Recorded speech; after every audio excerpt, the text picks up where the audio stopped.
കുട്ടികൾക്കും സ്ത്രീകൾക്കും പൊതുവെ പിടിപെട്ടേക്കാവുന്ന അസുഖങ്ങളും അവയ്ക്കുള്ള പരിഹാരവുമായി ഡോക്ടേഴ്സ് വ്യൂ.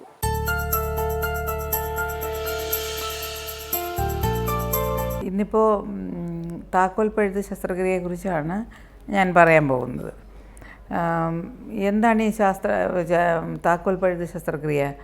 അതായത് വയറിനകത്തുനിന്നും ഈ ഗർഭപാത്രം റിമൂവ് ചെയ്യുകയോ അല്ലെങ്കിൽ വേറെ ഏതെങ്കിലും മുഴയോ റിമൂവ് ചെയ്യണമെന്നുണ്ടെങ്കിൽ വയറ് നീളത്തിൽ കീറുക എന്നുള്ളതായിരുന്നല്ലോ നമ്മുടെ രീതി.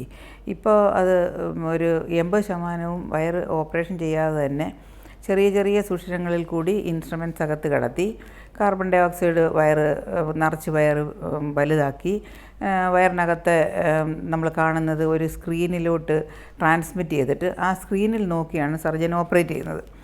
അപ്പം അതിൻ്റെ ഏറ്റവും വലിയ അഡ്വാൻറ്റേജ് എന്താണെന്ന് വെച്ചാൽ പേഷ്യൻറ്റിന് ഓപ്പറേഷൻ കഴിഞ്ഞിട്ടുള്ള വേദന വയറ് കീറി ഓപ്പറേഷൻ ചെയ്യുന്നതിൽ നിന്നും വളരെ വളരെ കുറവായിരിക്കും. പിന്നെ ഓപ്പറേഷൻ രാവിലെ ചെയ്യുകയാണെങ്കിൽ വൈകിട്ട് തന്നെ പേഷ്യൻ്റ് എഴുന്നേറ്റ് നടക്കാൻ പറ്റും, ആഹാരം കഴിക്കാൻ പറ്റും. ഒരു സെക്കൻഡ് ഡേ അല്ലെങ്കിൽ തേർഡ് ഡേ മൂന്നാമത്തെ ദിവസം പേഷ്യൻറ്റ് വീട്ടിൽ പോകാൻ പറ്റും. 2 ആഴ്ചത്തെ റെസ്റ്റ് വേണം, പക്ഷേ അനങ്ങാതെ ഒരിടത്ത് തന്നെ കിടക്കേണ്ട കാര്യമില്ല.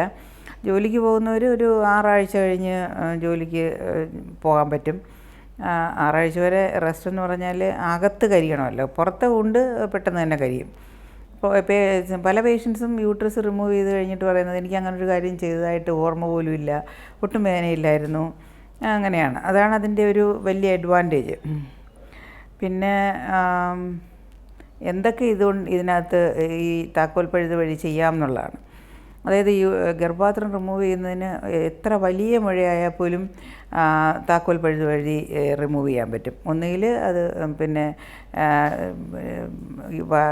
വയറിൽ നിന്ന് ഡിറ്റാച്ച് ചെയ്തിട്ട് താഴേക്കൂടെ മുറിച്ചെടുക്കാം, അല്ലെങ്കിൽ മോസലേറ്റർ എന്ന് പറയുന്ന ഉപകരണം വെച്ചിട്ട് മോസലേറ്റ് ചെയ്ത് ചെറിയ ചെറിയ പീസാക്കി റിമൂവ് ചെയ്യാം. അപ്പോൾ എത്ര വലിയ മുഴയാണെങ്കിലും നമുക്ക് അങ്ങനെ റിമൂവ് ചെയ്യാൻ പറ്റും, പക്ഷേ ക്യാൻസർ ആയിരിക്കരുത്. പിന്നെ ഓവറിയിലെ മുഴയും താക്കോൽ പഴുത് വഴി റിമൂവ് ചെയ്യാം. പക്ഷേ അവിടെയും നമ്മൾ ക്യാൻസർ ആണോ ഇല്ലയോ എന്നുള്ള ടെസ്റ്റ് സ്കാനിങ് വഴിയും ബ്ലഡ് ടെസ്റ്റ് വഴിയും തീർച്ചപ്പെടുത്തണം. ക്യാൻസർ ആണെങ്കിൽ ഓവറിയിലെ മുഴകൾ താക്കോൽ പഴുത് വഴി റിമൂവ് ചെയ്യുന്ന രീതി ഇതുവരെ നമ്മൾ സ്വീകരിച്ചിട്ടില്ല, അത് അത്ര സേഫല്ല.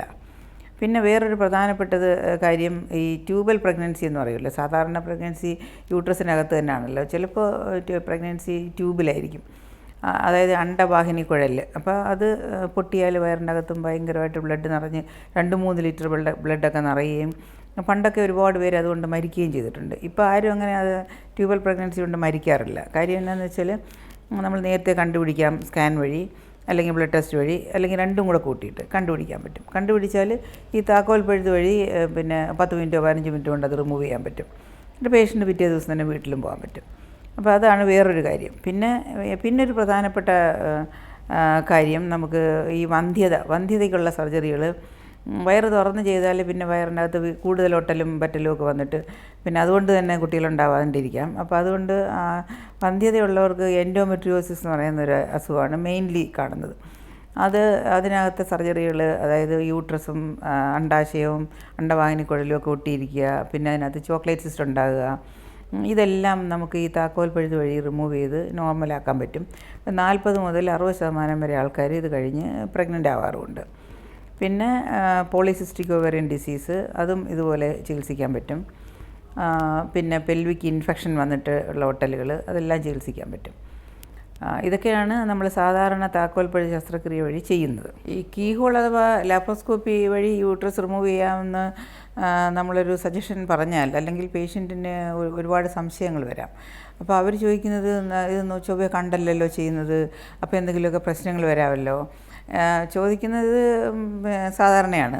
പക്ഷേ എന്താ കാര്യം എന്ന് വെച്ചാൽ പണ്ടൊക്കെ അത്ര അഡ്വാൻസ്ഡ് ആയിരുന്നില്ല ഇതിൻ്റെ ഇൻസ്ട്രുമെൻറ്റ്സും ബാക്കി ടെക്നോളജീസും ഒക്കെ. അപ്പോൾ ഒരുപാട് കോംപ്ലിക്കേഷൻസൊക്കെ വരുമായിരുന്നു. ഇപ്പോൾ പക്ഷേ വളരെ നല്ല ക്യാമറയും വളരെ നല്ല മോണിറ്ററും ഒക്കെ ഉള്ളതുകൊണ്ട് നമുക്ക് വളരെ വ്യക്തമായിട്ട് വയറ് തുറന്ന് കാണുന്നതിനേക്കാൾ ഒരു പക്ഷേ വ്യക്തമായിട്ട് ഈ കീഹോൾ ലാപ്രോസ്കോപ്പി വഴി കാണാൻ പറ്റും. അപ്പോൾ നമ്മൾ വളരെ സൂക്ഷിച്ച് ചെയ്യുകയാണെങ്കിൽ, എക്സ്പീരിയൻസ്ഡ് ആയിട്ടുള്ള ഒരാൾ ചെയ്യുകയാണെങ്കിൽ കോംപ്ലിക്കേഷൻസ് വളരെ വളരെ കുറവാണ്. നമുക്ക് നന്നായിട്ട് കണ്ട് നന്നായിട്ട് ചെയ്യാൻ പറ്റും. തുറന്ന് ചെയ്യുന്നതിനേക്കാൾ നന്നായിട്ട് കാണാൻ പറ്റും. അതിനേക്കാളും കോംപ്ലിക്കേഷൻസ് കുറവാണ് ലാപ്രോസ്കോപ്പി വഴി ചെയ്യുന്നത്. ആൾക്കാർക്കൊരു ധാരണയുണ്ട് ലാപ്രോസ്കോപ്പി വഴി ചെയ്താൽ കോംപ്ലിക്കേഷൻസ് കൂടുതലാണെന്ന്.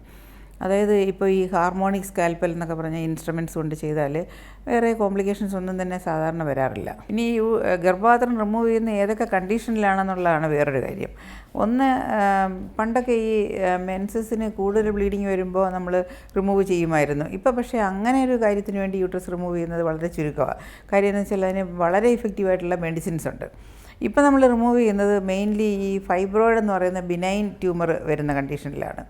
പിന്നെ ക്യാൻസർ, ചിലതരം ക്യാൻസറിന് നമുക്ക് കീഹോൾ ലാപ്രോസ്കോപ്പി വഴി ചെയ്യാൻ പറ്റും. അതായത് യൂട്രസിൻ്റെ ബോഡിയിലുണ്ടാകുന്ന എൻഡോമെട്രിയൽ ക്യാൻസറിന് ലാപ്രോസ്കോപ്പി വഴി യൂട്രസ് റിമൂവ് ചെയ്യാൻ പറ്റും.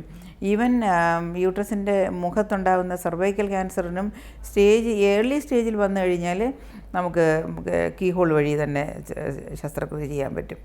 പക്ഷേ അഡ്വാൻസ് സ്റ്റേജിൽ പറ്റത്തില്ല. പിന്നെ ചെറുപ്പക്കാർക്ക് മുഴയുണ്ടെങ്കിൽ മുഴ മാത്രമായിട്ട് റിമൂവ് ചെയ്യാൻ പറ്റും, യൂട്രസ് റിമൂവ് ചെയ്യാതെ. അതും കീഹോൾ വഴി ചെയ്യാൻ പറ്റും. ഈ കീഹോൾ വഴി മുഴ റിമൂവ് ചെയ്തിട്ട് കീഹോൾ വഴി തന്നെ അത് എടുത്ത ഭാഗം സൂച്ചർ ചെയ്യാനും പറ്റും. അതിന് സൂച്ചർ മെറ്റീരിയൽ തന്നെ ഇപ്പോൾ വളരെ അഡ്വാൻസ്ഡ് ആയിട്ട് കെട്ടിടാതെ തന്നെ സെൽഫായിട്ട് റീറ്റെയിൻ ചെയ്യുന്ന സൂച്ചർ മെറ്റീരിയൽസ് ഉണ്ട്.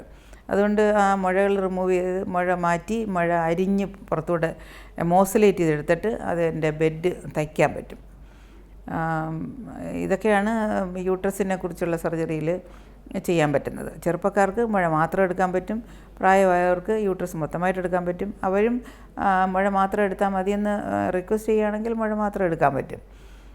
പിന്നെ ഞാനീ പറഞ്ഞ പോലെ പലതരം ക്യാൻസറിനും പോലും ഇപ്പം യൂട്രസിൻ്റെ ക്യാൻസറിന് കീഹോൾ വഴി, അതായത് ലാപ്രോസ്കോപ്പിക് സർജറി പറ്റും.